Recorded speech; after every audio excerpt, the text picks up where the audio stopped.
દેશના મહાન ક્રાંતિકારી ગુરુ ગોવિંદની મૂર્તિનો વિરોધ કરી આદિવાસી જાતિ સામે આતંકવાદી જેવા શબ્દ બોલનાર મંત્રી બચુભાઈ ખાબડ સામે નોંધાઈ પોલીસ ફરિયાદ। રાજ્ય સરકારના પંચાયત મંત્રી બચુ મગન ખાબડ દ્વારા આદિવાસી સમાજ સાથે ગેરવર્તન કરતા અને આતંકવાદી જેવા ખરાબ શબ્દ બોલી જાતિ વિષયક મુશ્કેલજનક શબ્દોનો ઉપયોગ કરી સમગ્ર આદિવાસી સમાજને અપમાન કરવાથી તેના પર કાયદેસરની કલમો લગાવી પોલીસ ફરિયાદ કરવા મહેરબાન પોલીસ પીઆઈ ધાનપુરને જણાવ્યું। ધાનપુર તાલુકાના અમારા આદિવાસી સમાજના ક્રાંતિકારી ગુરુ ગોવિંદ ચોક નામકરણ કરેલો અને તારીખ 20/12/2024ના રોજ ગુરુ ગોવિંદ જન્મ જયંતિ હોય અને તે જગ્યાએ તારીખ 19/12/2024ના રોજ વહેલી સવારે અંદાજે 4 વાગ્યાથી સમય દરમિયાન સમૂહ દ્વારા ગુરુ ગોવિંદ ચોક ખાતે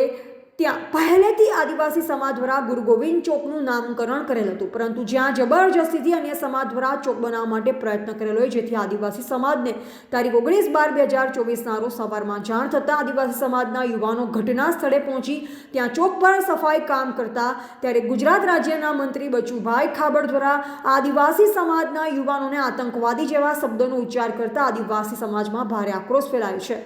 આજરોજ તારીખ 20/12/2024 શુક્રવારના રોજ આદિવાસી પરિવાર ધાનપુર દ્વારા મંત્રી બચુભાઈ ખાબડ પર પોલીસ ફરિયાદ નોંધાવવામાં આવી હતી। રિપોર્ટર કિશન મોહનિયા, દાહોદ।